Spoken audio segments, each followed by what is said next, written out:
made it. Week 15 of the NFL regular season Sunday edition. This is the PFF pregame show.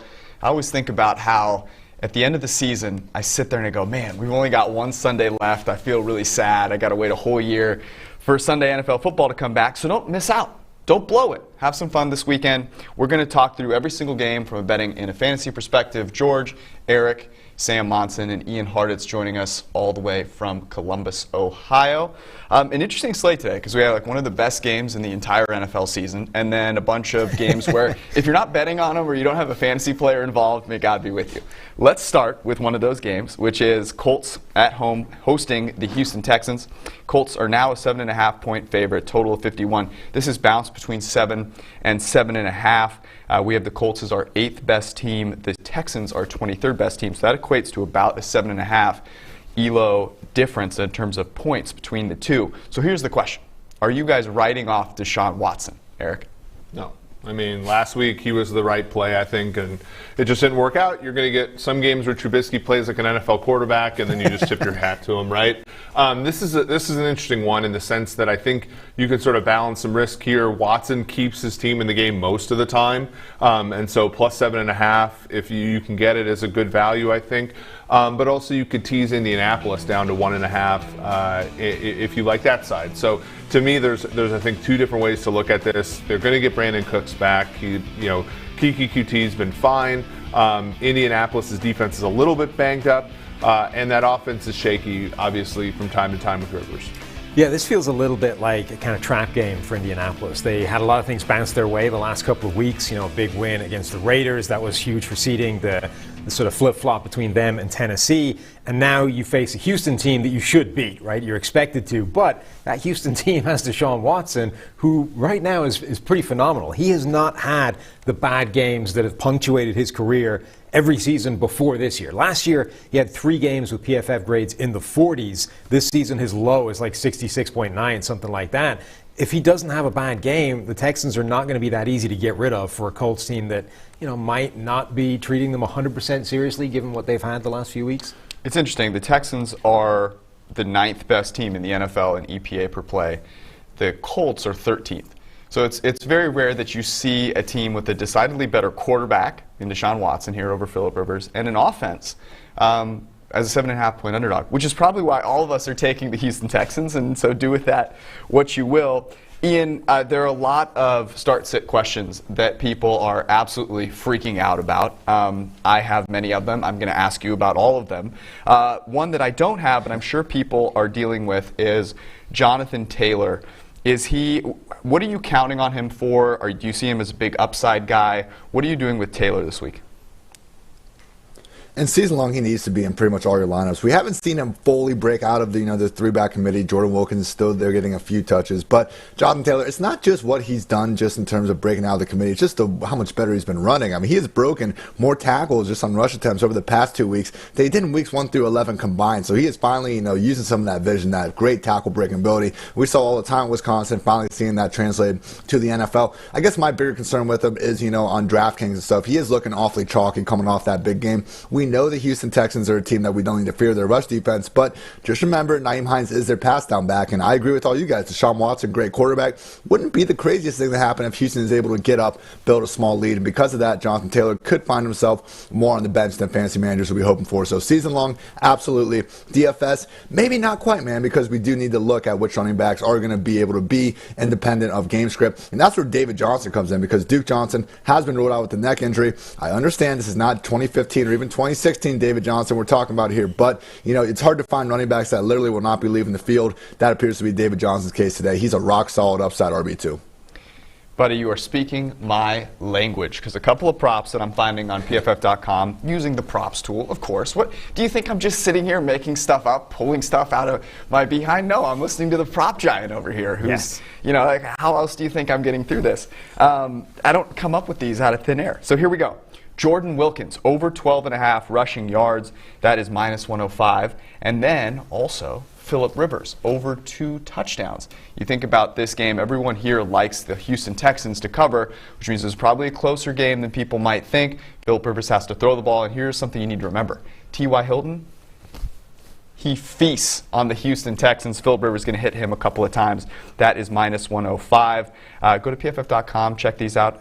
On the Houston side, I also like Darren Fells over 11.5 receiving yards. It's a feast today. We got to give the people what they want. Let's move to Lions and Titans. Why? Because we have to. We're contractually obligated, like Matt Stafford is contractually obligated to play in games where most humans would be unable to even get out of their bed and go cut the grass on a Sunday. He's going to play NFL football today. The Tennessee Titans, a 9.5-point favorite at home, total of 54. And this is, again, another very accurate line. We have the point differential between these two teams at 9.6 points. So, do you think that Matt Stafford, in his current state, can play the whole game? And if so, can he cover against this Titans team? I liked it a lot more at obviously the number like 11. You liked it when it crossed 10? Yeah, me too. Without Kenny Golladay, we say this every single week, but I don't think that there's an offense that materially changes more without a player than the Lions changes without Golladay. Him not being there hurts. Stafford's not going to have any pressure today, though. I mean, the Titans' defense does not create pressure, which makes it really hard for me to lay that number with Tennessee. So I'm basically passing on this game just because I just don't think you're going to get the best of it in any sense. I'm just happy that it's not going to ruin Chase Daniel's career, money per snap played number, which is just off the charts. We were amazing. all concerned. Absolutely.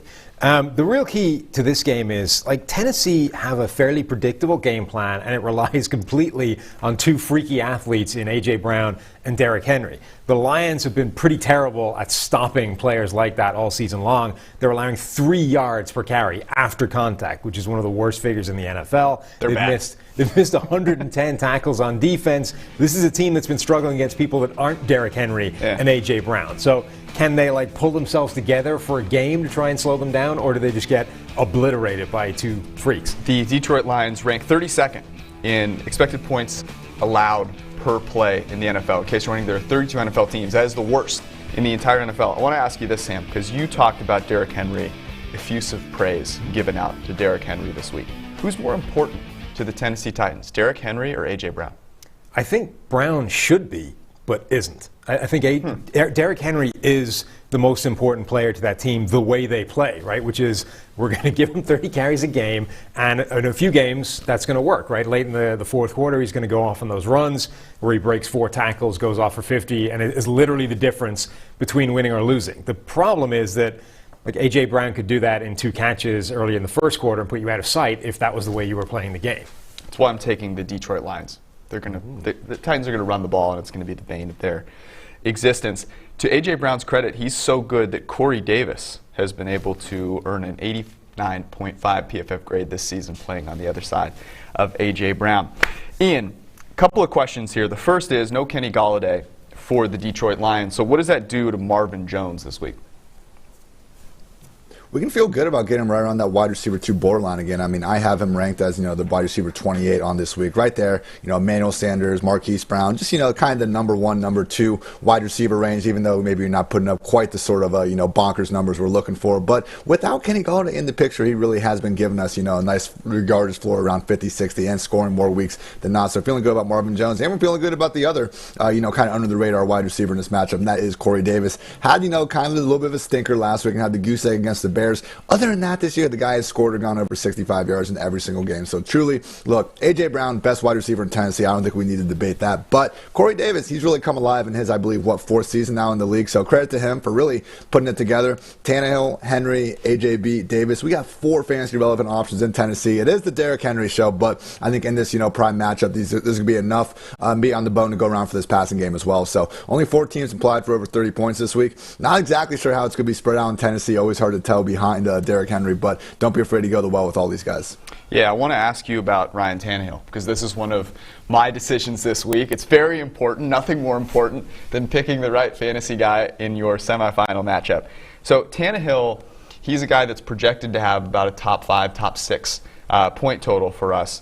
Is he a guy that you're playing if you feel like you need just an average to decent performance, or do you think he has upside to go 25, 30 points this week? he always has that upside. It's just a matter of in these tough matchups, as we saw last week, against Houston. It's like, are they going to get up by running the ball, or are they actually give Tannehill a chance to throw it? And I think in this matchup, one of those two things are going to happen. That's why I love going with Tannehill, A.J. Brown, and Corey Davis in DFS, because everyone's pretty much just banking on Henry. They're going to put up points. We just don't necessarily know how week to week. But Tannehill this week, he's a top 10 QB for me. I do have guys like Jalen Hurts, Kyler Murray, Tom Brady ahead of him, but give me Tannehill over, Breeze, over Kirk Cousins, over Trubisky, over Cam, some of these streamer guys. So it's always just a volume issue with Tannehill and Kirk Cousins. And while Tannehill, as we all know, used to be a wide receiver, he doesn't always use that, rushing upside as much as we would like to see. So we'll see what your prop bets are. I don't want to say the guy can't get over, 10.5 yards or whatever his rushing prop is going to be in this one. But I would say just temper expectations. This looks like a game where they're only going to need him to throw 20, 25 times. And it's just hard to get too much fantasy value out of that. I didn't know that at first. First time I've heard about Ryan Tannehill's wide receiving prowess. To give you, so I am deciding between Tannehill and Hurts, and I'm down in my matchup. So I'm thinking Hurts has a little bit more of potential to go crazy, but I'm nervous because I've gone all in on Hurts already. He came through for me last week, and I don't know. It's tough. I'm going to be deciding over the course of the next hour or so here. So here's my prop bet for this week. Derrick Henry's rushing line is 118.5. That's really high, okay? But I'm not going to fade Derrick Henry running the ball on a team that likes running more than any other team on the planet. So what I'm going to do is I'm going to go with Derrick Henry over 6.5 receiving yards. Why? Because the Detroit Lions suck on defense.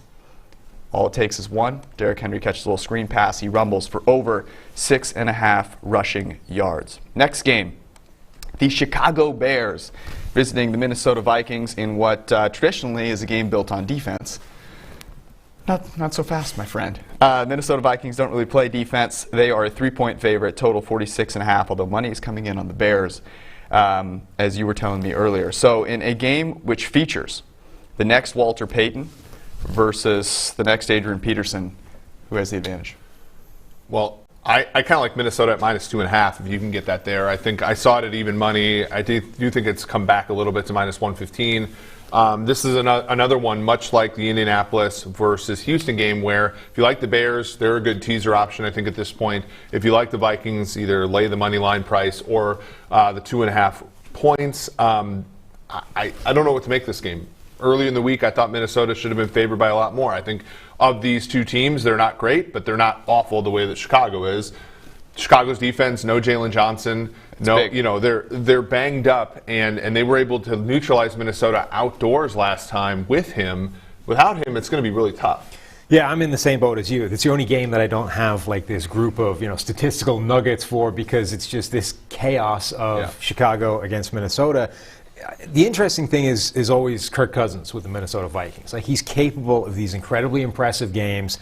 He's capable of leading that offense when they, similar to Tennessee, when they sort of take the reins off and actually air the ball out to top-end receivers. He's capable of that kind of game. But Chicago has a pretty good defense that can limit both him and the ground game. That's the dynamic to watch it. When they played on Monday Night Football a few weeks ago, Justin Jefferson was 5 for 5 on his targets on third down for over 100 yards. Like, there are some reasons, like Chicago here, in the sense that there might be some regression. The Vikings run, pass worked because of noise last time. I just wonder if they're going to open it up here, especially considering, basically the team that loses this game is about 2% to make the playoffs. Yeah, it's a huge game. And here's the thing that I'm looking at. I'm curious your guys' thoughts here. Khalil Mack, highest graded edge rusher in the NFL this season. He's been fantastic. But without Jalen Johnson on the back end, do the Vikings have the unique set of weapons to mitigate that? Because Justin Jefferson is just going to be open all the time. I mean, this guy has been incredible. Austin Gale said this earlier this week. He has a chance to break Randy Moss's rookie receiving record. Yeah. I think he should be the offensive rookie of the year. It's not most valuable rookie. It's the best rookie. He's been incredible. Do you think that Khalil Mack is mitigated a bit by the loss of coverage? It's certainly a problem. I think the Mack thing is interesting because it's a great example of why the PFF grade is actually good in this case. Because if you look at his sack numbers, they're not there. If you look even at his pressure numbers, they're not there compared to the other top edge rushers. But he leads the league in what we call these defeated blocks, where you win, the left tackle was face planted on the floor at 1.5 seconds into the play. You're bearing down on the quarterback's blind side, but the ball is gone before you get a chance to actually turn it into pressure. So Khalil Mack is dominating right now, which is why his grade is so high, but the numbers are not there to back it up. Sooner or later, They will be. Well, and I think the issue also is in the last game, you talk about edge players. The Vikings have none, right? And in the Monday night game, they had to blitz on third down basically every time. The Chicago Bears didn't see it at all. Nick Foles could not throw hot at all. Now, the big difference is Eric Kendricks is out. He hurt his calf 2 weeks ago. He continues to be out. Barr's out as well. Do the Vikings, we talk about Chicago's defense being terrible, as far as injuries are concerned. But they're actually good fundamentally. The Vikings defense is terrible and has players out. So to me, that's like the one thing where I'm thinking, okay, this is where the Bears can keep it close. It's also why I like the over here as my actual pick for this game, because I think both defenses are overrated in the markets right now. And in contrast to Nick Foles, Trubisky can get loose if you pressure him and make a few plays just to keep drives going. Trubisky's going to score points for both teams today. I mean, that's the fact. Nick Foles is going to try to score points for neither team. Is there a prop for that? We're going to Foles scoring for both sides? Let me tell you this. I'll just say this right now. I love Trubisky over 15.5 rushing yards in this situation. I thought you were going to say 15.5 interceptions, which I also like at the price it's probably given out at. Oh, man. Trubisky with a little scramble gets people excited. It's late in the year. This is what he's going to do. Ian, a couple of questions here. So I mentioned the running back, David and not David and Goliath, but two Titans clashing here, and David Montgomery and Dalvin Cook. What are you doing with each of these guys? I'm assuming they're locked in. Do you like either in DFS?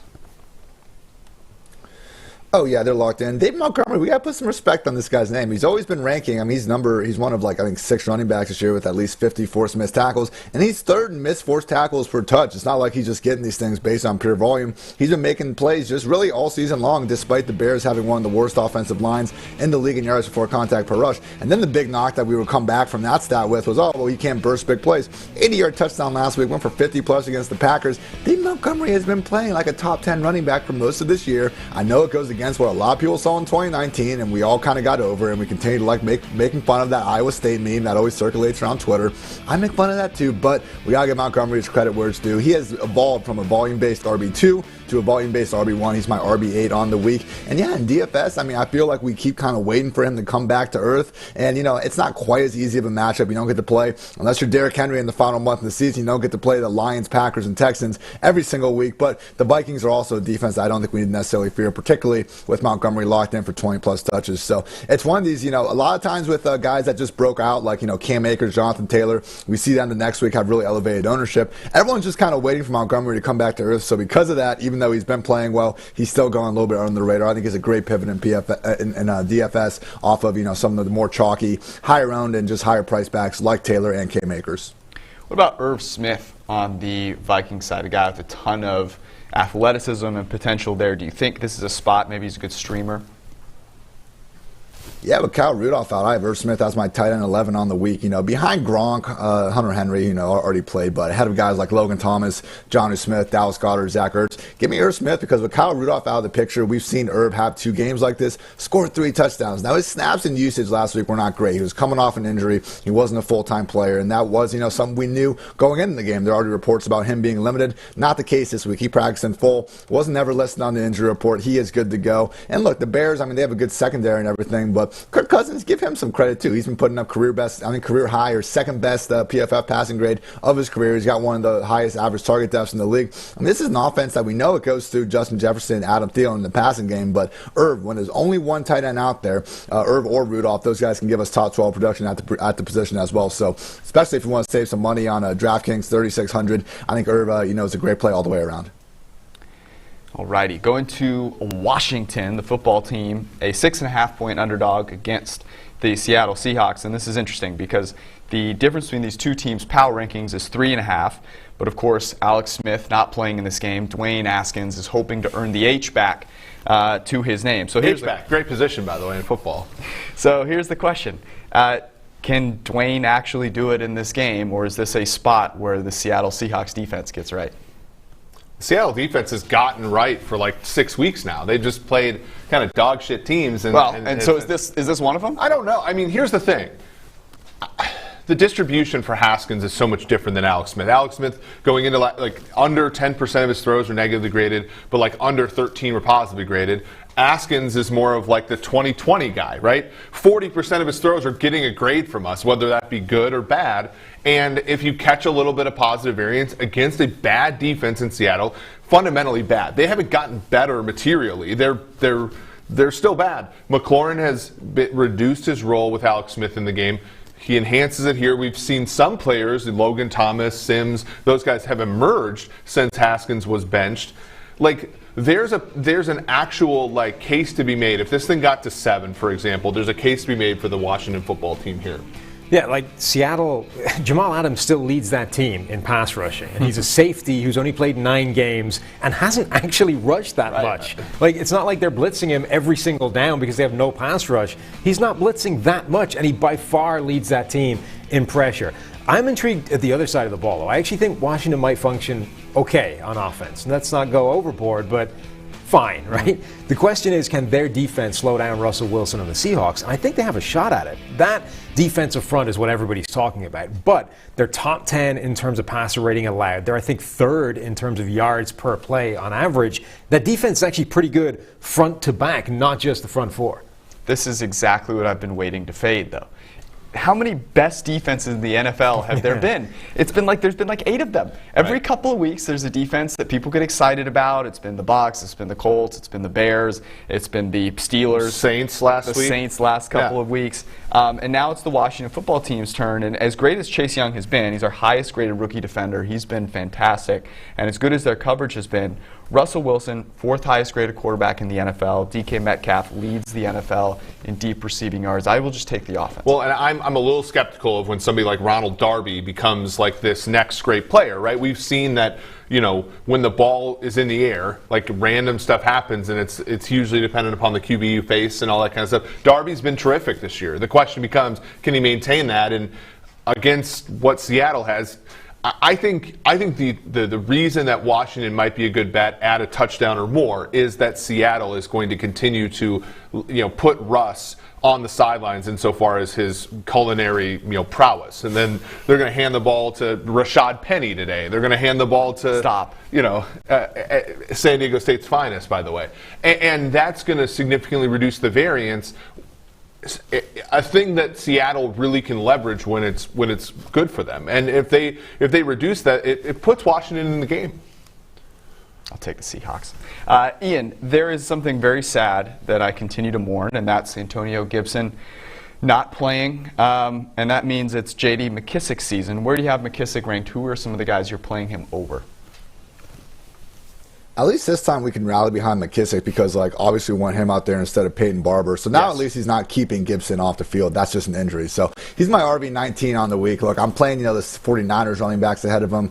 Dobbins, Tony Pollard, especially after getting this news that Ezekiel Elliott is in fact inactive. DeAndre Swift. But give me McKissick over, Clyde Edwards-Helaire, over Kareem Hunt, over Leonard Fournette, over Kenyon Drake. There's just not many backs in the league that can really fight with McKissick's pass game volume. And in full PPR fantasy football scoring, I do not think it properly reflects, real life goodness. Getting an entire point for just catching a pass does not make sense, particularly when so many of them are behind the line of scrimmage. With McKissick, that's the game we play. And the reality of the situation is McKissick has more targets this year than every other running back other than Alvin Kamara. So look, you might not love the guy. You might not think he's that great of a running back. Washington does, and they feed him targets because of that. So, the matchup against the Seahawks could actually force Washington to keep their foot on the gas more than we're used to seeing. Yeah, give me J.D. McKissick as a legit high-floor RB2. How dare you say any of us would call him a bad running back? He is a running back and therefore is good at football. He's washed in the blood. He just needs the opportunity. Nothing he can do. And he's got one here. This is a huge game for Washington, by the way. If they can somehow pull off this victory, they basically lock up the NFC East, which is crazy to think about. Yeah, they're over 90% to win that division if they win this football game, which part of that is if they beat Seattle, they're a lot better team than we thought they were, right? So, and in addition, all the other teams in the NFC East have a tough road this week. All could be losers. Got a prop for you. You ready for this? Oh, no. You ready for this? We just talked about Dwayne Haskins.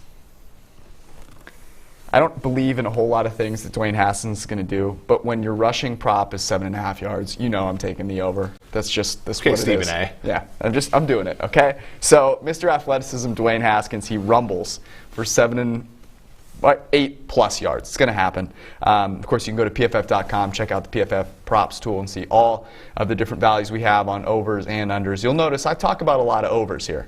Unders are where you want to make your money. So go to PFF.com, and make it happen. Pretty good promo on there, by the way, too. We are going to take a quick break. When we come back, we're going to hit the stacks that you need to get in your DFS lineups this week, courtesy of Ben Brown.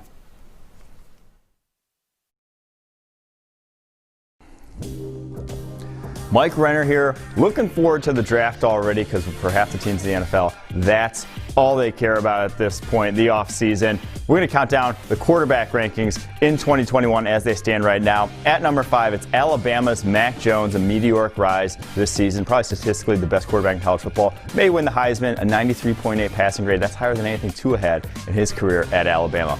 At number 4, it's Trey Lance. Only one game this year. Yes, he has his accuracy issues, but maybe the most physically talented quarterback in a loaded quarterback class. That's saying something. At number 3, it's BYU's Zach Wilson. His 94.9 passing grade leads all of college football. And this is no Joe Burrow story. This guy was starting as a true freshman at BYU, playing well that season. We've seen it before from him in the past. No, it's not a fluke. At number 2, it is Ohio State quarterback Justin Fields. Again, multiple years now of just elite passing. We'll see how he does come playoff time. At number 1, it is Trevor Lawrence, the Clemson quarterback. This one's obvious. He's going to be the number 1 overall pick.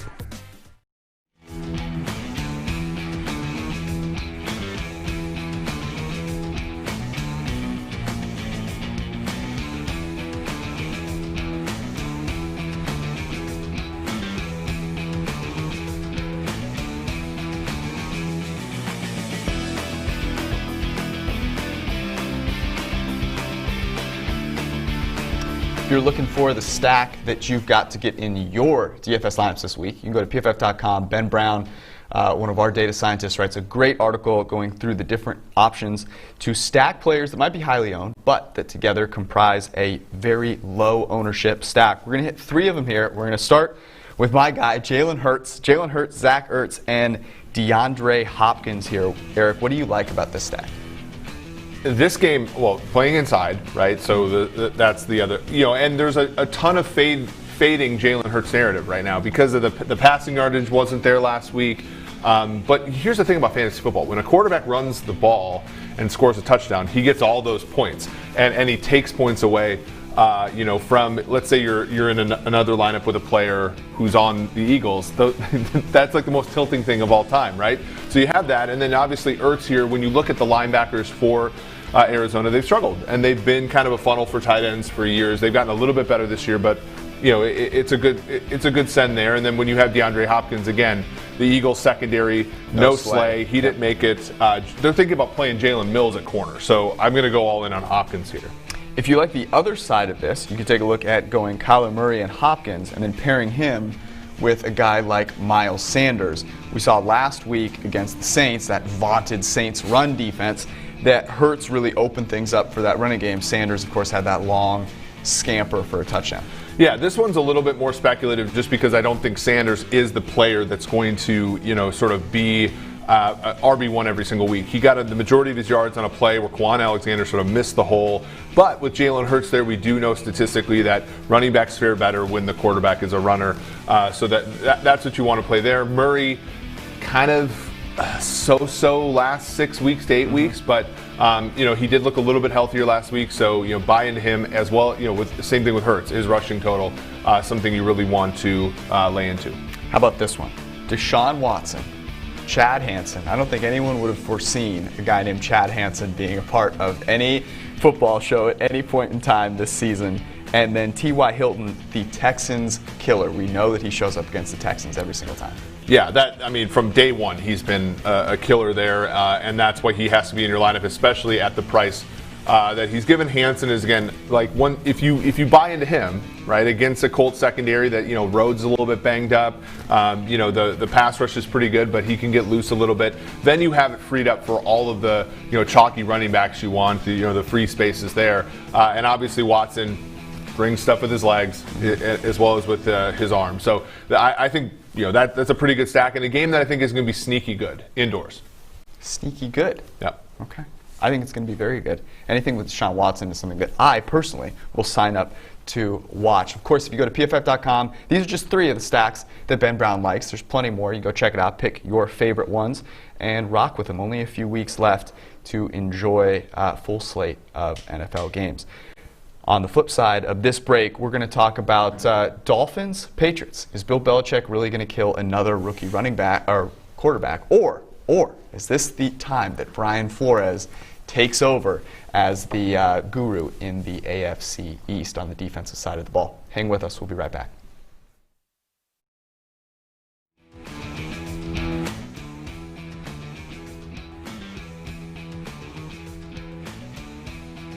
PFF live pregame show will be right back. While you're waiting, we're going to take a look at PFF.com's consensus rankings for quarterbacks in Week 15, help you with your start sit decisions. We'll go over quarterbacks number 6 through 20. Of course, you can get these on PFF.com with a PFF Edge subscription. Number 6, Deshaun Watson, followed by Tom Brady, Russell Wilson, Ryan Tannehill at 9, and Justin Herbert, who played on Thursday at number 10. Followed by Jalen Hurts, Jared Goff, Phillip Rivers, Ben Roethlisberger, and then Kirk Cousins at 15. For the full list, go to PFF.com, get yourself a PFF Edge subscription. There's also an opportunity to get a really good deal if you're getting a PFF Elite subscription. Use promo code ACTION, ACTION, and then get a free year of Action Network's Action Pro subscription whenever you buy a PFF Elite subscription. It's a great gift for you or someone that you love this Christmas.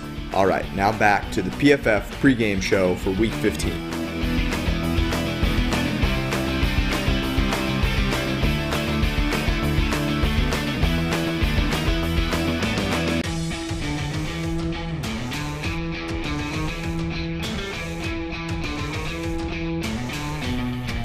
Just received word that Ezekiel Elliott is not playing, so a lot of energy here. I'm facing Zeke in a huge matchup. I just picked up Tony Pollard. George just took the Dallas Cowboys to the limit. I'm juiced right now. We are going to start, though, not with that game. We'll get there soon enough. We are going to begin with Patriots-Dolphins in Miami. The Dolphins, just a 1.5-point favorite. They've had a bunch of injuries on their team. Mike Gesicki's probably going to play, but is... No, he's inactive. Oh, he's inactive now. Yeah. Okay. We don't have that updated here yet, but suffered what looked like a season-ending shoulder injury. Thought he was going to try and play. Devontae Adams supposedly is playing, although he has a hamstring injury. And the Patriots just really stink at throwing the football. So the question that I have here is, are you more worried about Bill Belichick against a rookie quarterback in Tua, or Brian Flores being a better defensive schemer than Bill Belichick? It's a great question. Like, when you look at these two teams, the Dolphins have lived off of noise, right? The great stat that we heard last week was the Kansas City Chiefs were if the Dolphins make the playoffs, the Chiefs will be only the second team in the last 10 years to turn the ball over 4 times on the road and beat a playoff team. Like, that's the Dolphins, and that's what they've been doing all year. Xavier Howard interceptions, return touchdowns, special teams touchdowns. I think some of that regresses this week, and then you look over at the offensive side of the ball. No Grant, no Parker, no Gesicki. That was a late. They thought he was going to play, and then it was a late scratch. Offensive line is okay, but then I look over the side of the Patriots, and they're legitimately a bottom 5 team in the NFL in terms of talent. Like, they have no talent. Cam Newton, they don't trust him at all. Damian Harris is out. So what is it going to be? It's going to be Sony fucking Michel all game, right? So this is one. I know we liked it early in the week. Numbers gotten down to 1. It's a classic pass for me. It's just, this game's we're going to find out so much about the Dolphins. Classic pass. Yeah, I mean, I think Tua will struggle. I think the Dolphins' offense will struggle. The fact that Bill Belichick will continue his run against rookie quarterbacks, I don't think is really in question. So to me, that makes the interesting side the other side of the ball, right? Flores against Cam Newton in this Patriots offense. Mark II, right? Week 1, they ran the wheels off Cam Newton, and nobody really knew they were going to go that route before the season started. It was, what does this Cam Newton offense look like in New England? Are they going to lean into his rushing attempts the way Carolina did for years? And they did. They really ran the wheels off him. So, you've got to think that was something of a surprise to Brian Flores and that coaching staff in Week 1. It won't be now. Like, they know that's all the Patriots can do. And while Miami hasn't been great against the run, being good against the run is largely like a conscious decision, right? It's box count, it's alignment, it's that kind of stuff. So if he wants to shut that down, he should be able to. And at that point, it's Cam Newton trying to find an open receiver for everybody but Dallas, you're absolutely right about stopping the run. Like, I think that's a great way to put it with talking about Dallas. But you're right. I mean, it is a conscious decision sort of to limit your exposure to an offense. And the problem with the Patriots is they're the dumbest house in the world when it comes to, like, you know, making bets. Like they have, I think, decent receivers. Cam has some juice left, and they simply don't use him. The game against LA was, I think, prime example. I'm rolling with the Dolphins, and here's why. I'm fading this whole Bill Belichick against rookie quarterbacks thing, and I'm riding with Brian Flores was the genius behind the New England Patriots defense this whole time. We're used to Bill Belichick having the best corner in the NFL in Stephon Gilmore. Brian Flores has the best corner in the NFL. Xavier Howard, the highest graded cornerback in the NFL at 87.3. He's been insane. If you watched that Chiefs game, you know what I'm talking about. That play was out of this world against Tyreek Hill, one-handed interception. Okay, Ian, Damian Harris is out. Is this the Sony Michel season that we've all been waiting for? Is he going to come in and ball out? Do you expect him to actually do something with the touches that he might get? Not really. I mean, he's my RB28 on the week. I don't think he's someone you need to be jamming into fantasy lineups by any stretch of imagination, but it helps. For once, we have a 2 RB backfield in New England with him and James White. The problem is James White could easily lead it, and let's say like things really go well for Sony. He gets 15 carries, and he even gets a couple, drives that get down inside the 5-yard line. Cam Newton's the more likely one to score the touchdowns down there, so it really is more of almost like a Lamar Jackson, Baltimore situation where, even if we do have it down to 2 running backs like we do there as well with Gus and Dobbins, just not quite the same thing with Lamar Jackson still that much of a threat. So same kind of thing in New England. I don't really want anyone to do in this game. Lynn Bowden's someone that we can feel decent about, particularly on DraftKings, only 3,600. He's got wide receiver, running back, dual eligibility on a lot of these sites, and with Devontae Parker, Mike Gesicki, and Jakeem Grant all being rolled out, Bowden's going to be out there all the time. So Tua, I think he's someone that's gotten better throughout his last few starts. Still haven't seen enough to really trust him on his own as a fantasy signal caller, particularly with all these injuries around him. He's going to be thrown to something named Lynn Bowden that, again, hardly any of us even knew about until the last few weeks. Matt Collins, there's just not much talent out there. So I agree. I think we're probably overstating, the Bill Belichick versus rookie QB storyline. But at the same time, Miami's so banged up right now, it's really hard to feel good about anyone on their side of the ball as well. So really, if you can avoid having any Dolphins or Patriots in your fantasy lineup this week, I think you're probably in a good place. Okay. But while we've got you here, want to talk about the Zeke news with Tony Pollard. If Tony Pollard's available in your league, you're obviously picking him up. What are you doing if you're stuck, if you have Zeke? Who are some guys you might be able to grab or that you'd put in there? And what are you doing with Tony Pollard? Where does he slot in now that he's going to get the lion's share of the carries against the Niners, who are a solid defense, but we know how talented Tony P is?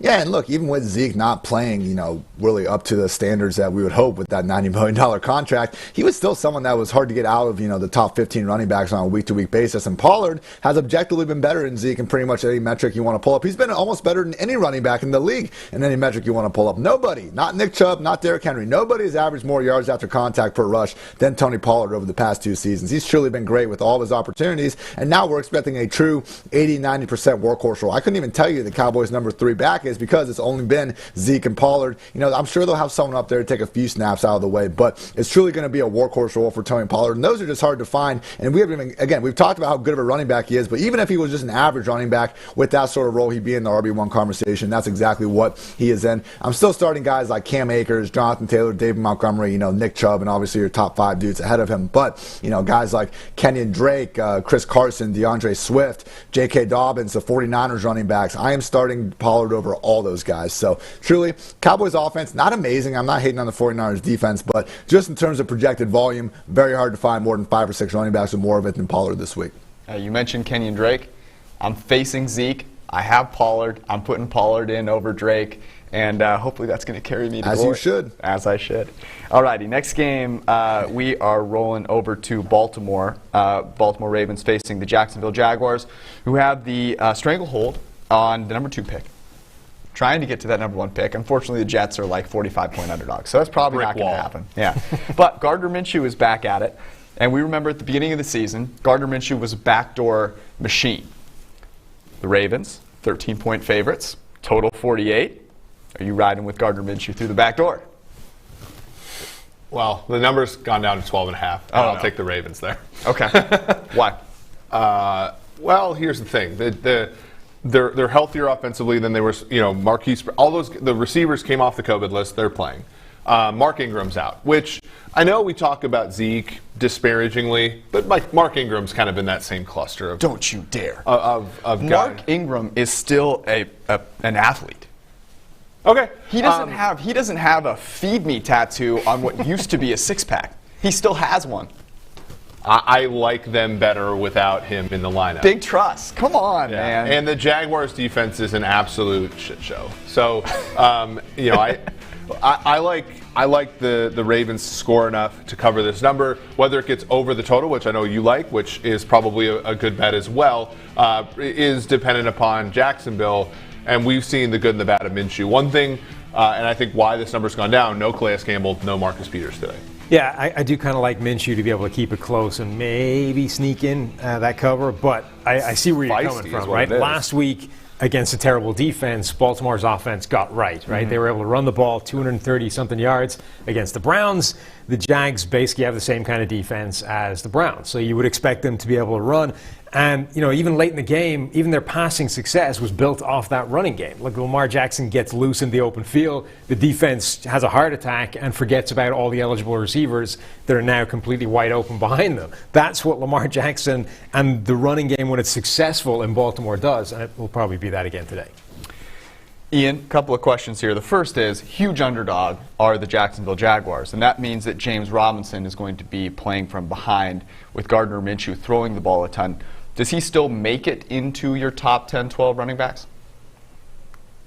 Oh, yeah, he's actually in my top 5 this week. I think he's earned it week after week. I mean, look, the only guys with more touches than James RB1 on the season are Dalvin Cook and Derrick Henry. I just think we still kind of have this, undrafted free agent, a guy that wasn't on our preseason radar, vibe with him. And we're in week 15 now. Like, get over it, everyone. The guy's been an RB1 all season. We need to continue to treat him like that. I mean, last week was a dud by his standards. I think he only had, 80 scoreless yards, but he had a touchdown nullified. He's had 3 touchdowns nullified this season. And I know sometimes the touchdowns wouldn't have happened without the penalty, but at least 2 of those were on bull crap illegal formations where the guy just didn't check with the referee out wide or whatever. So truly hasn't gotten the best luck. And despite that, he's a PPR RB6 on the year in PPR points per game. So, I'm getting all these start-sit questions with James Robinson still in there. The answer, as it's been all season long, is James Robinson. I think people are giving this Ravens defense just a little bit more respect than they probably deserve, particularly on the ground. Yeah, they can cause some problems with as much as they blitz. I don't think Minshew deserves the benefit of the doubt or anything, but, the Browns, the Patriots, even the Cowboys have had plenty of success on the ground against this very defense, and now they're even dealing with more of a banged up version than usual. So I don't know, guys. I don't like to get too much. And, I'm not quite like Eric. I don't have the tough monitor and toughness about all these teams out there. But it would make sense for me coming off the game of the year, super emotional AFC North win for them over the Browns. I don't know, a little letdown spot in a game they should absolutely smoke the Jags. I'm not saying the Jaguars are going to win this by any stretch of the imagination, but if they're going to put up points, it's going to be James Robinson. Wouldn't be shocked if we get a less than 100% version of the Baltimore Ravens, particularly on defense. It should be noted that when it comes to measuring toughness, there is no one in the world to whom I turn before I turn to Dr. Eric Eager. Thank you. Foremost aficionado on toughness. Ian, I want to ask you about J.K. Dobbins, because I remember earlier in the season saying, wow, this guy has a ton of ability. Like, just give him the ball. Mark Ingram no longer playing. Gus Edwards kind of taking a little bit of a back seat against a really poor Jacksonville Jaguars team. How high in your rankings does Dobbins climb? Yeah, I keep wanting to move him up. He's my RB15 at this point, ahead of guys like Chris Carson, DeAndre Swift, the 49ers running backs, Clyde Edwards-Helaire. We can live with 2 RB backfields in fantasy football, and that's what Baltimore is right now. So Gus Edwards, he had those 2 touchdowns last time we saw him Monday night, but only 7 carries. It's been the J.K. Dobbins show every week now for the past pretty much the month. We just had that issue where he was on the COVID list and wasn't able to play, and that I think it was a Tuesday night game, wherever they had. So Dobbins, unfortunately we didn't get to see just him completely get freed week after week after week because of that COVID situation, but they've now turned the backfield over to him. And Mark Ingram, whatever you think about him, he is out of the picture right now. So with it being just Dobbins and Gus, this offense is implied to score over 30 points. And hey, their passing game, getting on track a little bit. Marquise Brown's been having some better games, but make no mistake about it, this offense still wants to run the ball. I don't think the Jaguars really have the men to stop it. I can see J.K. Dobbins, flirting with a season-high touch count, and he's got, the matchup to make the most out of that. So J.K. Dobbins should be in the majority of fantasy football lineups. You better have a good reason to put this dude on the bench. Okay. My prop for this game. I'm not really keen on taking the Jaguars to climb through the back door. But I will back Gardner Minshew in this way. Over 1.5 passing touchdowns for the Mitch. It's plus 150. That's incredible. You bet 100, you win 150. All you have to do is root for the coolest quarterback in the NFL in Gardner Minshew. Go to PFF.com, check out all of the props that we like this week. We're going to move on to Atlanta, where Tom Brady and the players are going to try and play. The Bucs are a 6.5-point favorite against the Falcons, a total of 49. Interestingly, we have the difference between these two teams based on their power ranking at just 4 points. So there's a built-in, the Atlanta Falcons are playing football, prepare for an absolute disaster. Can you trust Tom Brady, who hasn't exactly been the most consistent of offensive leaders this year, to beat the Atlanta Falcons when he should, and do so handily? I think so. Not handily, possibly. We liked Tampa at -4. I think that number was fairly, soft, and now you're looking at 6.5. I mean, so what are you doing? Are you going to tease this? I would tease Tampa Bay down to the 0.5. I mean, look, there was somebody who tweeted this out, which was terrific. Julio Jones out today. The entire Trump administration, Julio did not score 1 touchdown against Tampa Bay. So that is that's the stop the count. Stop the count. It's the most Falcon-y thing of all time, right? So do we think that a team, we think wide receiver, we think separation is the second most valuable thing in football. Do we think a team with Antonio Brown, Chris Godwin, Mike Evans, Gronk, a bunch of secondary guys like Tyler Johnson and so on and so forth are going to struggle against the Falcons in the dome? No. It's ridiculous. And then do we think on the other side that Matt Ryan, who, when he faces a good defense, has folded like a cheap lawn chair all year without his best weapon, is going to be able to keep up? I don't know. I do like the over in the sense that, Tampa Bay, when they've gotten ahead of bad teams this year, has sort of proven a point. The game in Carolina, they went and proved a point. I think they could score 35 of these points. No, I'm with you on that over. Yes, I mean, I think they will be caused more problems by the Atlanta defense than they were the Vikings defense, who pressured Tom Brady 4 times in the entire damn game. Brady will be under more pressure than that. The Falcons have a top 10 PFF pass rushing grade. They're middle of the pack in terms of pressure rate, those kinds of things. But you're right, there's too many weapons. The Bucs season is all about just discovering the answers to the things the teams are going to throw at them. Atlanta is not going to throw anything at them that a team like New Orleans hasn't already thrown at them. So at this point, they've had the test already. They should know how to beat it. They've had the test. Interesting. Tom Brady, the 6th highest graded quarterback this season in PFF grading. I would say that's outperforming what people think of him this season. So to me, that's kind of why I like the over. I think the narrative on the Bucs defense is, or the Bucs offense is, they kind of suck. They're in a rut. They get in ruts when Leonard Fournette gets too many carries on first down, and that is really the thing that worries me the most. Did Arians win the culture war? Is Leonard Fournette up? Awesome. Leonard Fournette? I don't have him as inactive, so. Culture war. Even when he's active, is he really Well, I mean, active? but I do think having him in the game is a sink. Yeah, I agree. LaShawn McCoy showed some juice last week. Who would you tease this Bucs side down with? Indy, I think, is a good one. To me, that's the one of the better ones. Even if you can get now that Baltimore is 12.5, if you tease them down to 6.5, that's not a terrible decision. Also, Chicago plus 8.5. I like Chicago plus 8.5. Alrighty, Ian, the Tampa Bay passing game. This has been such a tough one all season because everyone came in with Chris Godwin and Mike Evans, relying on them, and now it's I really don't know if I can trust any of them. Where do you have these guys? Is there any one of them that you trust more than the rest? I think this is a spot that people are almost turned away from the passing game because we were expecting coming out of that bye for them to really put it all together. And they didn't look bad at all. Brady actually had one of his more efficient games of the season last week. He just only threw the ball 23 times because they had Ronald Jones out there, getting the bulk of that work. And just kind of a weird game with the Vikings, controlling the clock most of the time, but just missing field goal after field goal. So I couldn't do much with it. Now we get a Falcons defense that is dead last in fantasy points per game allowed to quarterbacks and wide receivers. Ronald Jones is out of the picture, and everyone's just turning to Leonard Fournette Fournette at 4,500 on DraftKings, trying to slide him in as this upside RB2. Like, his best case scenario is coming back and being the early down guy, which it sounds like he'll be. But look, he was there. They were calling him their nickel back for a couple weeks, and he was their pass down guy behind Ronald Jones. Like, if we've learned one thing from the Bruce Arians Tampa Bay experiences, is that we cannot trust a word that comes out of his mouth when it comes to playing time. So excuse me for not believing that Fournette's going to be out there and getting any level of consistent workload. Why were freaking LaShawn McCoy and Keyshawn Vaughn active ahead of Fournette last week if they just love him so much that they're going to feed him this 3-down role? It's taken Ronald Jones almost 3 years to get that 3-down role. Unfortunately, he's now on the COVID list and dealing with a broken finger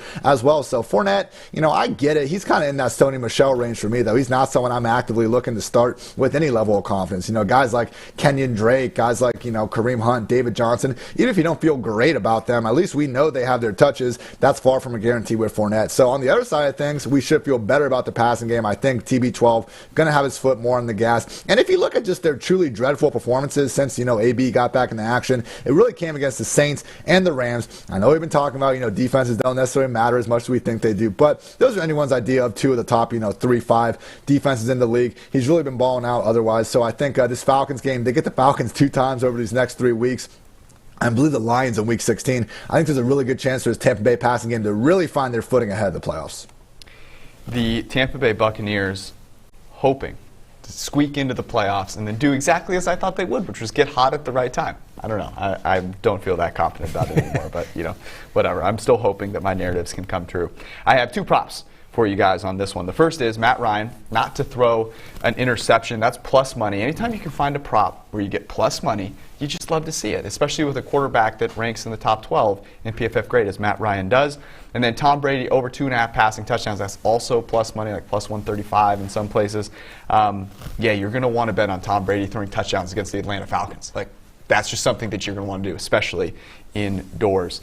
We are going to be right back with Ian's start and sit, and he's going to tell me why Jalen Hurts is a guy that you need to have in your lineups this week. We'll be right back. We looked at the quarterback class earlier. Now we're going to take a look at the wide receiver class, where this one might be even better than the loaded 2020 class. At number 5, it's Purdue's Rondale Moore. He opted out, opted back in, only played a couple games so far this season, but what we saw from him as a true freshman at Purdue was special, led the nation in broken tackles that season.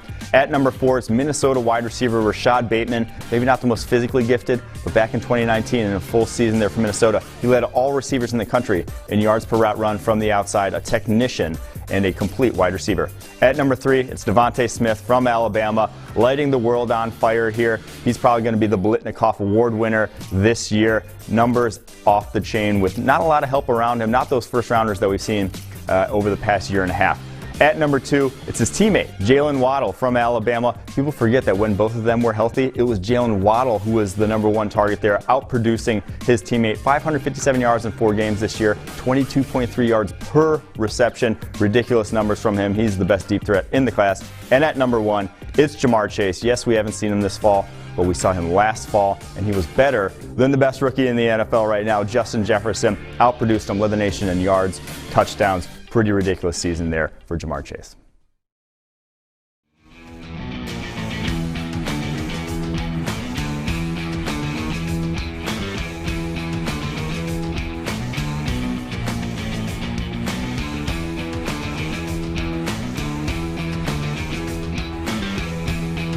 It is the semifinal week for many people, week 15, and so start-sit decisions, now they really mean a lot. Let's start with the quarterbacks. Ian, who are you starting? Who are you putting on the bench this week? We got to go back to well with Jalen Hurts. 18 rush attempts last week. That was the highest single-game mark from a quarterback all season long. Made the most out of it, 106 rushing yards. There was some concern, about just his overall ability to command the offense. PFF's own Seth Galina wrote an awesome piece on PFF.com just kind of talking about the limitations, about how the Philly defense and their wide receivers played the best game of the year. I'm not crowning Hurts just yet as a great real-life quarterback, but fantasy, these type of dual-threat talents are just fantastic for a business. So look at what Taysom Hill did. You don't necessarily need to be a great thrower of the football in order to be a great fantasy quarterback. And I'm not saying Hurts won't be good. I mean, that was a tough first start against the Saints. We should feel much better about him facing the Cardinals. Hey, maybe they, unfortunately have to face some negative game script that would throw a bit of a wrench into things. But either way, when we're looking at a quarterback getting, 12 plus carries per game, we need to start him. On the other side of things, I'm going to be benching Phillip Rivers. It's another winnable matchup. The guy's been putting up solid efficiency all year long. There's just such a low floor for any of these veterans that do not move. And, Rivers, despite having some of these good games, he hasn't really shown us that ceiling. And one of the craziest stats that we've had going from the offseason, Rivers has never in his career had a game with over 30 fantasy points. I just want someone that gives us a little bit more upside, and there is, a very good chance that we see the Texans unable to stop Jonathan Taylor and company. We've seen the Colts willing to just ride whatever running back is hot when they're available. Rivers, playing, just great real-life football, not the guy we wanted to be jamming in the fantasy lineups. On the running back side of things, Kenyon Drake, a guy that I just put on my bench, is someone that you would start, though. Where does he fall in your rankings this week? Yeah, I mean, you got Tony Pollard, so you're putting him behind a true top 12 guys. But I think Drake has earned back, upside RB2 treatment. It would have been a lot better if Chase Edmonds was ruled out. He's going to gut it out, but they're already saying he's going to be limited. So, Drake, he's been kind of in that 60-70% snap role most of the year. With Edmonds banged up, we can expect him to get at least a little bit closer to 80. Kyler did start running again last week. He had 3 straight weeks with only 5 rush attempts, got back up to 13. So it's a little hit or miss in terms of are we going to see Drake continue to get the goal line pass down work. But it's been good enough lately for me to put him confidently in my top 20 backs. One guy I am starting him definitely ahead of is Wayne Gallman. Wayne Gallman. Dion Lewis scored the Giants goal line touchdown last week. We knew that Alfred Morris could be a threat to do that, but to see Dion Lewis, after he fumbles a kick return, get a goal line carry over Wayne Gallman, it just shows you that nothing is for certain inside this New York Giants backfield. I mean, Gallman, he's not someone that we should really be trying to line up anyway. Anybody in this Giants offense, should be approached with, a 10-foot pole this week with Colt McCoy under center. Even Daniel Jones under center. Pretty much the only storyline we're talking about with the Giants is Freddie Kitchens, going against the Browns. I don't think there's anything we can do to confidently feel good about starting really anyone on the New York Giants. That's why you flex them into Sunday Night Football. Let's talk pass catchers, wide receivers and tight ends that you like, and a couple that you don't.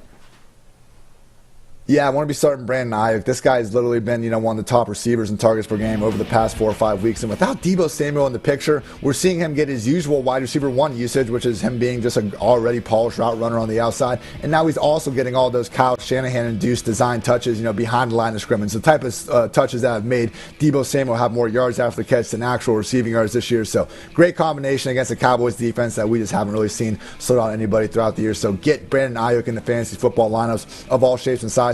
I will be trying to sit Juju Smith-Schuster. I was hanging out with you guys in Cincinnati last week, and we couldn't talk about Juju being the Ezekiel Elliott of the wide receiver position. I do think it's a great comp. He gets the volume, and if you are in a full PPR league, okay, I guess we can treat him as a top 30 option. But, man, the ceiling has just never been lower. And, they're taking a hard look at their wide receiver room. I understand Deontay and Ebron are dropping the ball a lot, but Juju, if you want to just look at who's been the least efficient guy there all season long, it has been Juju. And, it'd be surprising in my mind if he's there in 2021 and beyond. Don't think he's someone we need to be forcing into lineups. Want to start Irv Smith. We talked about this in the Vikings game, but with Kyle Rudolph out, Irv Smith is a legit top 12 option. He's my tight end 11 on the week. I will be sitting Dallas Goedert. Amazing player. We've seen that throughout the year, but there's just no rhyme or reason this Eagles passing game right now until we see some sort of a progression from Jalen Hurts, who turned in our 3rd worst single game PFF passing grade from a rookie this season in his first start. Until we see that improve to some extent, stay away from all these Eagles receivers.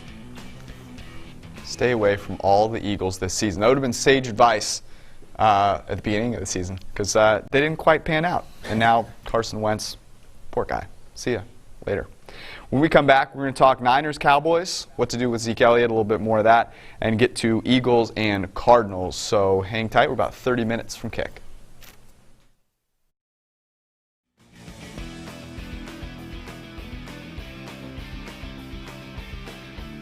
The PFF pregame show will be right back. While we're waiting, we're going to go over the PFF.com consensus rankings for wide receivers in Week 15 to help you figure out your start-sit questions. Of course, these are all available on PFF.com with the PFF Edge subscription. We're going to go over wide receivers 20 through 40. Of course, you can get the rankings from all individual rankers, plus the PFF projections, strength of schedule, and a whole bunch of other useful data points to make sure you do not lose in this all-important Week 15 at PFF.com. But here we go. Corey Davis at 20, followed by T.Y. Hilton, Brandon Cooks, Deontay Johnson, Jarvis Landry, Antonio Brown, Curtis Samuel, Nelson Aguilar, Marvin Jones Jr., Keenan Allen, and at number 30 is Juju Smith-Schuster. 31, DJ Chark Jr., 32 is Marquise Hollywood Brown, followed by Cole Beasley, Russell Gage, and Tim Patrick. 36 is CeeDee Lamb, 37 is Kiki QT, followed by Tyler Boyd, Sterling Shepard, and Chase Claypool at number 40. Go to PFF.com and use the promo code ACTION when you buy a PFF Elite subscription, and you'll get a full year of Action Network's Action Pro subscription for free. It's a great gift, and of course get all of PFF's premium content plus the majority of their fantasy tools with a PFF Edge subscription. And now back to the Week 15 PFF pregame show.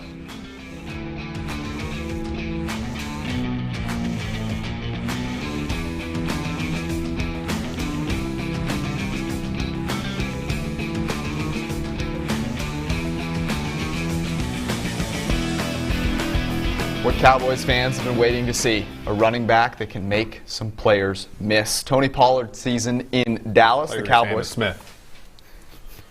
Cowboys are hosting the 49ers. The Cowboys are a 3.5-point underdog, total of 45. Cowboys ranked 28th in PFF ELO. It's been a not-so-great season for them. The 49ers remaining tough at 16, despite the fact that they keep kind of losing games, and Nick Mullins has not been that great. So let's talk about this one real quick. Everyone here likes San Francisco. Your reason why you're taking the Niners? Well, the market agrees, and I'm a little bit perplexed by this. So the number's out to 4 now, kind of moving as we speak on the Zeke news. Why? So the power rankings here for the teams are similar in a sense. The issue here is the matchup is just terrible for Dallas. The run defense is awful. The Niners do really smart things running the football, and Nick Mullins can be effective against bad defenses, and so I think that's why people are gravitating towards San Fran.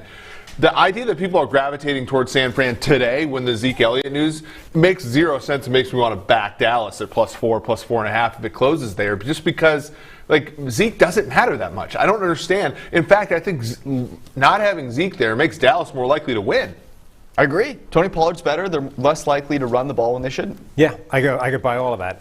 This might be the worst single sort of unit-on-unit matchup of the entire week.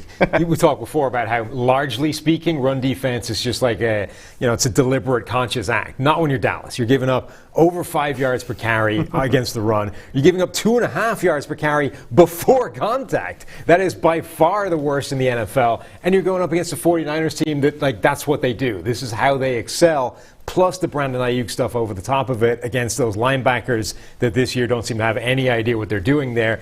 This could be an absolute slaughter. Brandon Ayuk is the second highest graded rookie receiver. Everyone's talking about Justin Jefferson. Ayuk's been in and out of the lineup. No Deebo Samuel today. I'm just saying maybe go to check out Brandon Ayuk's props. Talk about that in a second. Ian, Tony Pollard, obviously now, we just talked about it, but let's rehash this for people who are just tuning in. If you have Tony Pollard, what are you doing with him? Where does he rank? And if you had Zeke, who are you maybe looking in a last-second ditch effort to keep your team afloat? Yeah, you're starting Pollard if you got him on the squad. He's my number 12 ranked RB on the week, starting him ahead of, the 49ers running backs, Chris Carson, DeAndre Swift, J.K. Dobbins, Clyde Edwards-Helaire. Hey, it's a situation of touches. Whether or not you think Pollard truly is as good as he has been in his limited sample size, there's just not many running backs around the league that we can confidently project to play 80% or more of their snaps. That's the situation Pollard now suddenly finds himself in. They treat him as a 3-down back. He will be the Cowboys' 3-down back in this game. Man, if you're without Zeke, I would just say, check out those, waivers. Maybe Latavius Murray is someone that people are a little bit down on. A Boston Scott, even like an Adrian Peterson of the world. It's not pretty. Peyton Barber is someone that you could probably get a lot of, touches for. But, if you're relying on Zeke this far, man, I guess it's just a situation where you haven't been expecting a ton from that spot anyway over the past few weeks. So it's tough. You just got to roll with the punches. If one of the 49ers running backs is out there, definitely scoop them up. I know Mostert is banged up, and they're expecting Jeff Wilson to be the third down and the goal line back in this one. But, Cowboys defense dead last in yards before contact allowed per rush. They've been getting run over all season long. I expect Kyle Shanahan to really have a lot of success calling plays for Wilson, for Mostert, and for Brandon Ayuk. So not the best version of this 49ers offense that we've ever seen, but it's condensed enough around those three guys. I think they should all each have good chances to go off. I've never loved any prop more than I love every Ezekiel Elliott under this week. Actually, one that you might be able to find, Andy Dalton over 4.5 rushing yards. Why? Because the Red Rifle's going to scramble one time. I was waiting for Ian to say, if you've been starting Ezekiel Elliott this long, you clearly have no standards. So take Adrian Peterson, take the tape train. Also, your team apparently is good enough that the running back in it doesn't matter. It doesn't matter. It's actually like real football there. All right, a game that does matter, the Cardinals and the Eagles. The Eagles obviously will be paying close attention to what Washington does earlier, but they're a big underdogs. They're starting Dwayne Haskins. So a chance for the Eagles against a Cardinals team that, dare I say, is overrated, okay? And here's the reason why. It's not that they're not a good team, but that win against the New York Giants last week was all about the New York Giants being absolutely terrible. They're so bad that the quarterback that they played in that game is now not playing because Colt McCoy is going to be playing. That is the lowest of the low. The Cardinals are a 6.5 point favorite here, total of 49. What is more true? Jalen Hurts is for real, or the Cardinals are being a little bit overrated in the market? Yes. Look, I agree with you on the Cardinals. Watching that game was rough, and I think all of us were saying, like, Cardinals last week were the lock. We were just waiting for that number to pop up on the screen. We all bet it, and we watched it, and I'm sitting there with Austin saying, this game is going to suck.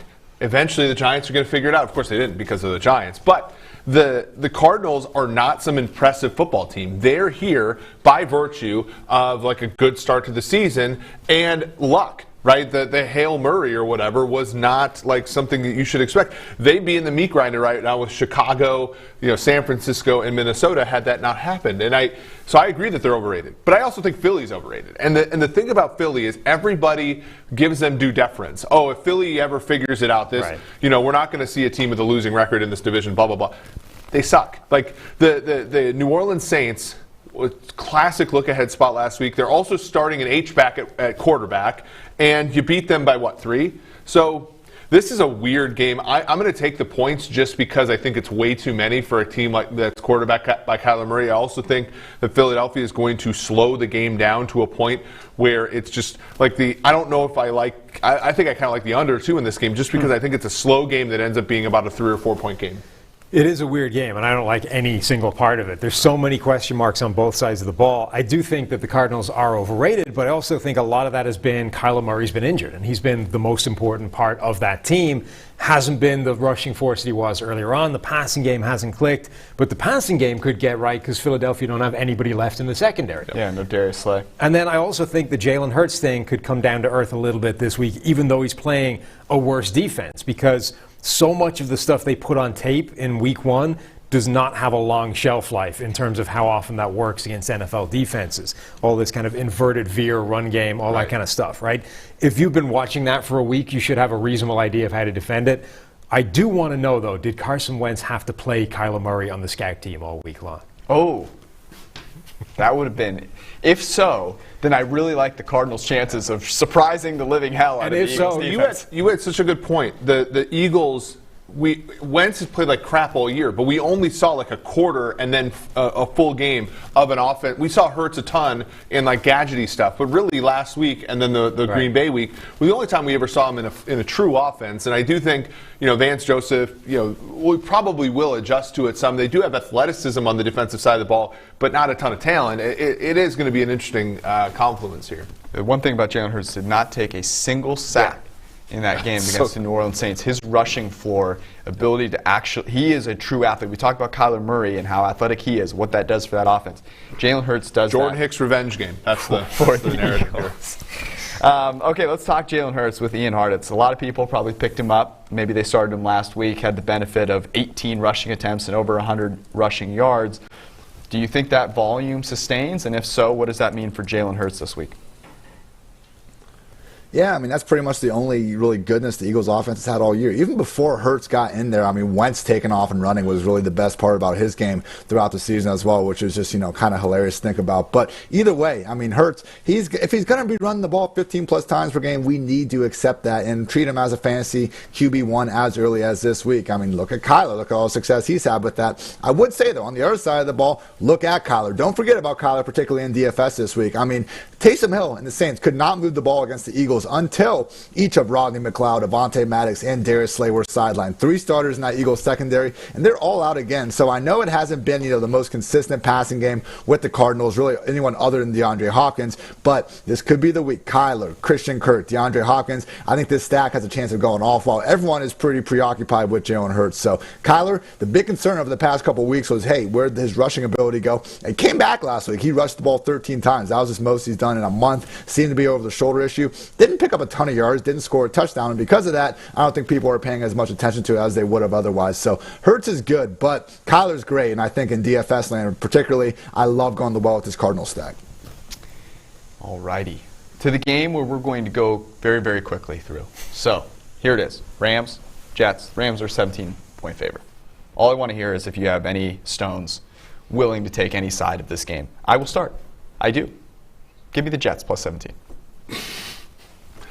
I can't even do that. It says Jets -3 on the picture. That actually, to me, like, I didn't know we started doing stand-up comedy around here. Like, over under year, the next time the Jets are favored in a game, what do we got? Oh, brother. What kind of odds could you get on an alternate line of Jets -3? Oh my God, I want that. I'm the guy from the office. Lottery ticket. I'm the Malone in the office. I'll take it at any price at that point.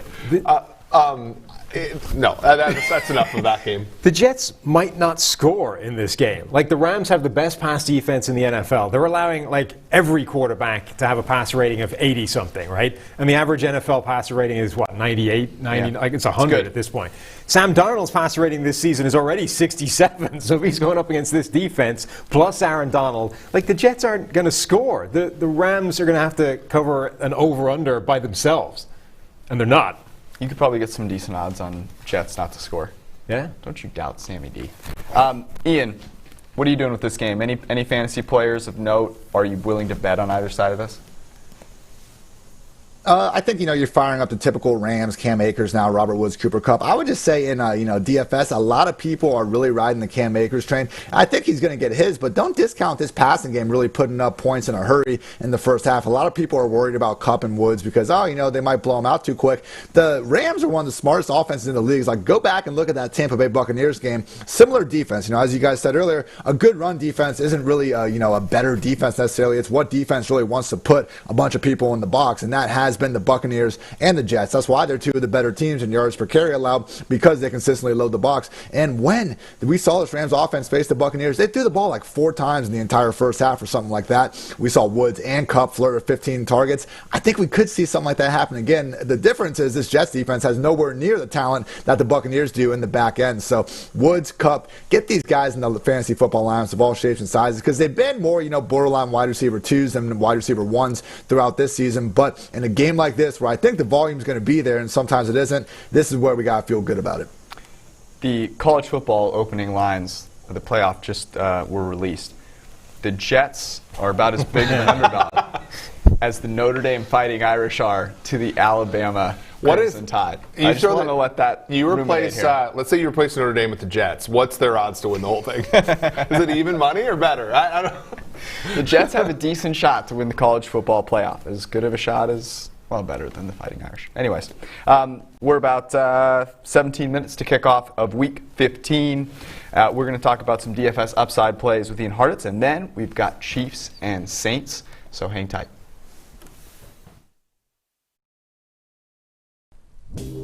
Back here again to take a look now at the running back class, where as George will tell you, you should probably draft one of these guys in the first round if you need one. At number 5, it's Khalil Herbert of Virginia Tech. Burst onto the scene this year after transferring from Kansas. A 91.3 rushing grade. He's averaging 7.6 yards per carry and 4.7 yards after contact per attempt. Pretty ridiculous season from him. At number 4, it's Kenneth Gainwell, the opt-out from Memphis. One of the best receiving backs in the country, one of the best scat backs in the country, can even play slot in your offense if you want him to do that. That's how talented he is as a receiver. And at PFF, we're going to covet that. At number 3, it's Alabama's Najee Harris. Not much to say here. Utterly productive over his career at Alabama, and one of the better receiving backs for his size in the country at 6'2", 230. You don't see guys with ball skills like his very often. At number 2, it's one of the biggest risers, maybe the biggest riser at the position, North Carolina's Javonte Williams lighting the world on fire this year. 95.9 rushing grade would be the highest we've ever seen here at PFF if he continues that this season. 75 broken tackles on only 157 attempts. Pretty crazy numbers from him. And at number 1 is Clemson's Travis Etienne. Would have been the number 1 back if he declared last year for us. And he's kind of added, while his rushing production isn't there, he's added a receiving element to this game, the highest graded receiving running back in all of college football this season.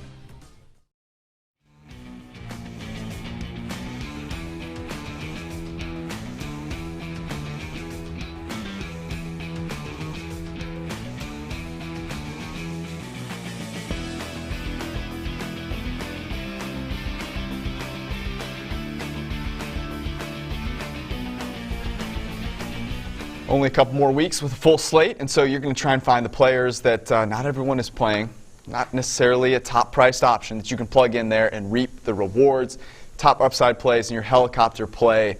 Ian, take it away.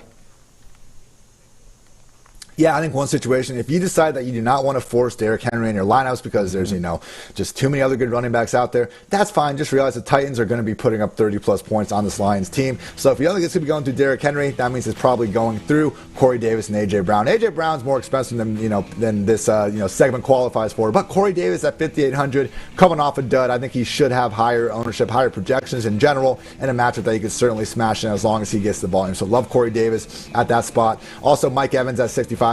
We've talked about, just pivoting off of these chalky running backs, and there's not really a good pivot off of Leonard Fournette at $4,500, but I think going from Fournette to the Tampa Bay passing game in a matchup that they should smash. Falcons dead last in fantasy points per game allowed to quarterbacks and wide receivers alike. We've seen Evans kind of emerge as the number 1 in this crowded passing game just from the, pure fact that he gets all their targets inside the 10-yard line, so wouldn't be shocking to see him flirt with, triple-digit yards, potentially 1 or 2 touchdowns. Also think, as we talked about last segment, Cooper Kupp and Robert Woods at $7K and $6,800. A good way to get off of the Cam Akers hype train. I mean, Akers should be fine. I think he's going to get 20-plus touches, no problem. But the Jets, they have loaded the box so much to stop opposing running games. I think Goff and these guys could have some sneaky success. J.K. Dobbins at $5,900 is someone that, look, it's a 2 RB backfield. Now they have a dream matchup against the Jaguars. So for whatever reason, we're seeing projected ownership more on Jonathan Taylor, Cam Akers. J.K. Dobbins is someone that even if, somehow the Ravens have a letdown spot and we see the Jaguars get up,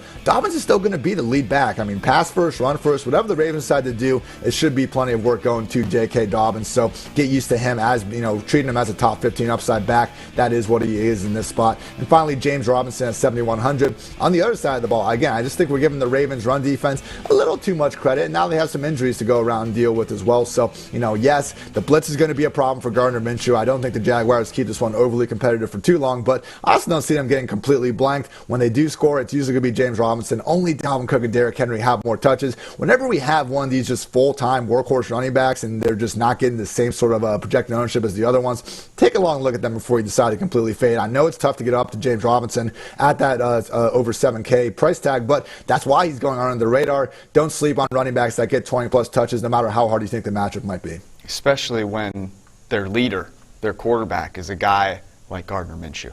Don't doubt my guy, Gardner. That's right. All right, we are 13 minutes to kick off, and we're going to talk the best game of the week, Chiefs and Saints, when we come back in about 60.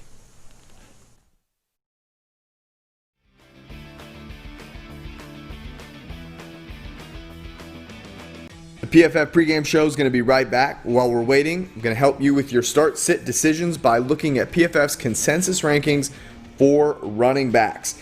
Of course, you don't want to mess up in Week 15 or 16, so go to PFF.com, get a PFF Edge subscription that gets you all PFF's premium written content, plus the vast majority of fantasy tools, including all the rankings from all of our rankers, projections, strength of schedule, and a whole bunch more.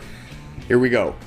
Running back number 10 is David Montgomery, followed by Josh Jacobs, Cam Akers, Miles Sanders, Chris Carson, DeAndre Swift at 15, followed by Zeke, J.K. Dobbins, Kenyon Drake, Wayne Gallman, Clyde Edwards-Helaire, and Kareem Hunt at 21. At 22 is Melvin Gordon III, followed by J.D. McKissick, Raheem the Dream Mostert, David Johnson, Nyheim Hines is 26th, followed by James Conner, Jeff Wilson Jr., Leonard Fournette, Chase Edmonds comes in at 30. For the full list and all of the rankings from our individual rankers, go to PFF.com And if you are into player props or betting, get a PFF Elite subscription. And if you use the promo code ACTION, you can get a full year of Action Network's Action Pro subscription for free. It's a great bundle for anyone that likes to bet. The playoffs are coming up, so take advantage of it and then use it all the way through to next season. Go to PFF.com right now. And now, back to the PFF pregame show for Week 15.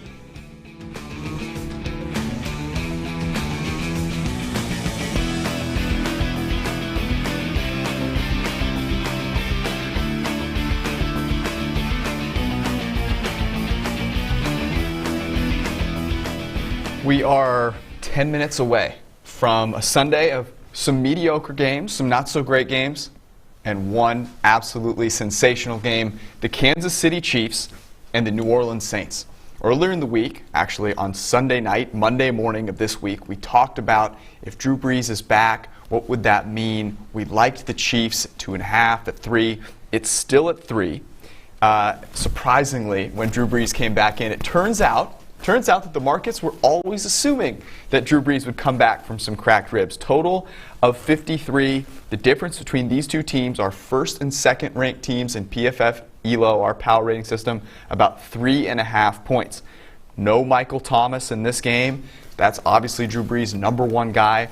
So here's the question that I have. Given all of these things, what's the gap between Mahomes and Brees right now?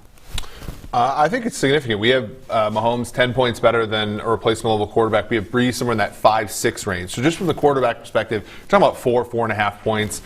Without Michael Thomas, I think it compounds a little bit, right? Getting separation is what saved the Saints during their 3-1 stretch without Brees. And it was Thomas. It's not going to be as easy now without him. You know, Jared Cook has never stepped up to be that tight end they wanted him to be. They have some complementary pieces, but can Emmanuel Sanders really do the thing when he's the number one receiver? And with Kansas City, they're getting help. Offensive line's a little bit banged up. Fisher will play, it looks like, but right tackle, they're on their third string guy. But on the outside, they're getting healthy. Watkins, obviously Kelsey, Hill, Hardman, Robinson are all, I think, players that can stretch out a defense that has really feasted against offenses that are a little bit talent-ridden over the past few weeks. Look, only one of us is a doctor here. And as we all know, you're allowed to call yourself doctor, even if it's not a medical thing. But old man Brees is almost 42 years old. He broke 11 ribs. Right. You only have 24 ribs. That's 45% of the man's rib cage is in more pieces than it's supposed to be. Only a story in Genesis 1 could really restore Brees. I was going to say, he's old enough to have given one of his ribs to Eve. So, in theory, I think Drew Brees clearly gives the Saints their only shot to win this game as opposed to Taysom Hill. But are we seriously thinking that Drew Brees is anywhere near 100% healthy right now? And earlier this season, even when allegedly 100% healthy, he didn't exactly look like Drew Brees for most of that time. When Thomas was out, right? I mean, that was a huge deal. And I think you were talking about defense. The best defense in the NFL is, the Chiefs have the same defense they had last year. And we were complaining. They haven't covered the spread in 6 weeks, blah, blah, blah, because guys that have historically done well were doing poorly. Well, what happens? Oftentimes a guy who's doing poorly does well, right? And so Frank Clark, Chris Jones, do we see them emerge a little bit this week? Do we see them finally play Willie Gay as an athlete against Kamara? Maybe. I do think the Chiefs defense is being undersold here. Chiefs -3 is plus 105 in some places. I mean, you're getting a good price if you want to lay Kansas City at a field goal. I think this is my favorite play of the entire week, is after our Saturday teaser, of course, which came through in flying colors. Here's the way I would break it down. You talked about the best defense in the NFL. We've heard the best defense in the NFL be a different team every couple of weeks. It just happens. The best offense in the NFL, it has been the Kansas City Chiefs every single freaking week for the past 2 years, okay? The difference between these two defenses, it ain't that much.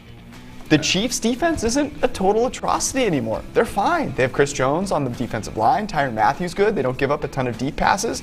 Oh, and by the way, it's going to be Alvin Kamara or bust, okay? That's the only guy that the Saints really have that you are terrified of. So give me the best team in the NFL by a decent margin. They're in a tier of their own, only -3. They haven't covered in 5 straight weeks, so people are apprehensive. They think it's, some big issue. No, it's not. Ride with Patrick Mahomes. Okay. Very rarely does the good doctor over here have a fantasy question, but he has one. I do. For our fantasy doctor, Mr. Ian Hartitz. So what is it? Ian, I need some help here. I got Mike Evans indoors. I also have Emmanuel Sanders, the only wide receiver really in this group. How Ian, dare I need you your help. besmirch Alvin Kamara's good name? Ian, I need your help. Evans versus Sanders. I got to go with Mike Evans, man. I know he's been a little bit banged up, but again, I think we're about to see Tampa really get their crap together. This matchup against the Falcons is a million times better, I think, than even what Sanders is looking at against the Chiefs. I'm just not convinced without Michael Thomas and with a banged up version of Breeze that we're even going to see the Saints offense really move the ball up and down the field. I mean, it's not like, what happened before Breeze got hurt? They had that fantastic performance against the Buccaneers. Kudos to that. We couldn't stop making fun of Breeze's arm strength really for like the months before that. Like, now we have an injured version of that guy that could barely throw the ball 30 yards downfield. I don't know. It's going to be a tough spot. And Emmanuel Sanders, he is the number one there, but I'm not so sure that, he's number one wide receiver, but Kamara's number one pass catcher. And I think with that in mind, we actually have a fairly, even kind of target projection for Sanders and Evans. The difference is Evans, we know those could be more fantasy friendly inside the 20-yard line. So it's been a little inconsistent. Wouldn't it be shocking if Godwin or AB end up being the leaders, but I would go with Evans. I think he has the higher floor and ceiling combo. I've just made the... You made the switch? I've made the decision. Thank you, Ian. What about Alvin Kamara?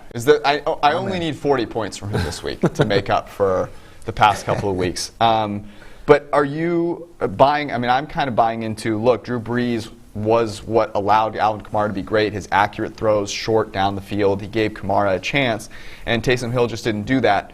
Is this something that's just going to bounce back, or was there anything else with Kamara that worried you? Well, the only other issue would have been Michael Thomas being active because Thomas was out for the large chunk of the early season when Kamara was putting up these stupid numbers. Now he's out. Breeze is back. Kamara's like $2K underpriced on DraftKings. If you have a late swap opportunity right now, I know the slate's going to be starting at 4 o'clock for that game, but get Kamara in lineups. I know Derrick Henry, Dalvin Cook, these guys are scary. Kamara was flirting with one of the best seasons we have ever seen in PPR points per game before that villain named Taysom Hill came in and took over and started just not throwing him the ball. So Breeze is back. Thomas is gone. All the stars are aligning for Alvin Kamara, and I'm happy for you, George. I know it's been a sad past few weeks having to deal with Kamara not getting those targets. They should be back. Get back to treating him as the number one overall RB at the position. Oh, if it could happen this week, the Kyler Kamara thing. It's been rough. I of all people really deserve some good luck finally to come my way in the year of our Lord 2020. All right, Browns Giants. This game somehow is on Sunday Night Football. The prize, the crown jewel of the Sunday schedule is featuring literal Dookie and on-the-field representation of Dookie in the New York Giants. This is a 6.5-point spread. We got it earlier in the week at like 4.5. Colt McCoy is now playing. The New York Giants are kind of a total atrocity here. At 6.5, do you see any way that the Giants can cover this number? Or if so, how? Of course. You're talking about a road team in the NFL against a Browns team that's quarterbacked by somebody who's not brilliant, although he's played really well. To me, there's going to be... Think about how much teaser exposure is going to be on this game. Every single bettor in the world is going to throw in Cleveland, as their Sunday night sweat. Same. I think 3.5 when we got it on Sunday was an absolute steal. We said they go from 24% winning. 28% winning with Jones, 23.5% winning with McCoy. Cleveland is the right side here, but I don't think it's a lock at -6.5. With Colt McCoy, Daniel Colt McCoy. It's a revenge game. Kitchens, McCoy. What's a revenge game for Freddie Kitchens like? What does that mean? He's going to run a draw on 4th and 8? You only learn through failure, and therefore Freddie Kitchens has learned as much as anybody in the last 18 months or so, and should be about to set fire to that Cleveland defense, which, as we saw, is not exactly tough to stop or tough to run on anyway. You're right, though. Baker Mayfield is the big sort of variable in all this, as well as he's played and as impressive as the strides he's taken this season have been. They're sort of very new, and you're always just waiting for that regression, him to bounce back. And even last week he played really well, but for the hideous interception that I don't think it was necessarily a bad read, just a bad execution of a throw. But Baker Mayfield throwing 2 interceptions and keeping the Giants in this game is not beyond the realms of possibility at any point. Except last year, dead on. You know why? Because Freddie Kitchens, he ain't lifting you up. Okay, Kevin Stefanski. Well, you aren't lifting him up No, either. Kevin Stefanski is the guy that I trust. In him, Sure. I trust. He showed up against the Baltimore Ravens in a much bigger spot. This is going to be a piece of cake for him. Kevin Stefanski keeps this offense rolling. And then on the other side of the ball, there may be no mismatch that I enjoy more than Myles Garrett against Andrew Thomas or any other offensive lineman on the New York Two Giants. top 5 picks going against each other. Myles Garrett, 4th highest graded edge defender this year, but from like a sack and pressure standpoint has kind of gone under the radar. I expect him to tear up this game. It's a Browns rumble. Ian, some Browns running backs. Obviously, Nick Chubb has been a guy that, no question, he's a top 5 start. What about Kareem Hunt? We've talked about him potentially being a guy that you could put in there as an RB2. What does he look like for you this week? Yeah, really the only way that Kareem Hunt kind of gets screwed in this offense is if they play in just like a neutral game script the whole time, and I do think they're going to be able to have their way with the Giants in this one. But, you know, hey, if they get down by a lot, like we kind of saw last week, they start using him more as a receiver, which is great. If they get up by a lot, he pretty much dominates the fourth quarter. So they've done a good job really getting both him and Chubb his touches all season long. Chubb is the one you need to obviously force squeeze into your lineups at all costs. But Hunt, still a top 24 back, and, you know, someone that I would play ahead of Drake, you know, David Johnson, Fournette, some of these other guys. So great players make you know, great plays. Kareem Hunt's been everything that we've expected really this season. I mean, you're taking Cleveland. We're taking Cleveland. I can't even. We are the world. Think about it. Everybody's taking Cleveland, laying a touchdown on the road on Sunday Night Football. What year is it? It's 2020, baby, and that's exactly how it probably should go. I've got some props to close this one out. I didn't mention any in the last game, so I'm going to get them all out here. I like Nick Chubb, over 7.5 receiving yards. Why? Because it's the Giants. They're not very good. Nick Chubb is very good. Tyreek Hill, over 6.5 receptions against the New Orleans Saints. I'm fading the New Orleans Saints defense. Perhaps my favorite one, Patrick Mahomes, over 2.5 passing touchdowns, is plus money. I'm sorry, Patrick Mahomes is the greatest. Roll with him. And then Drew Brees, over 23.5 completions. Why? Because his best receiver catches the ball 2 yards past the line of scrimmage. You might need that many completions just to score one touchdown. Is there a prop for over 23.5 ribs broken by the end? How many ribs will he have remaining? Who knows? Go to PFF.com and check out all of the props. It's the best thing to have up throughout the entire day so that you can make sure you punch some in for the 4 p.m. and the late game. Have some fun this week, guys. We've only got a couple left over. In Week 17, it kind of doesn't really count. So, enjoy. We'll see you guys next week.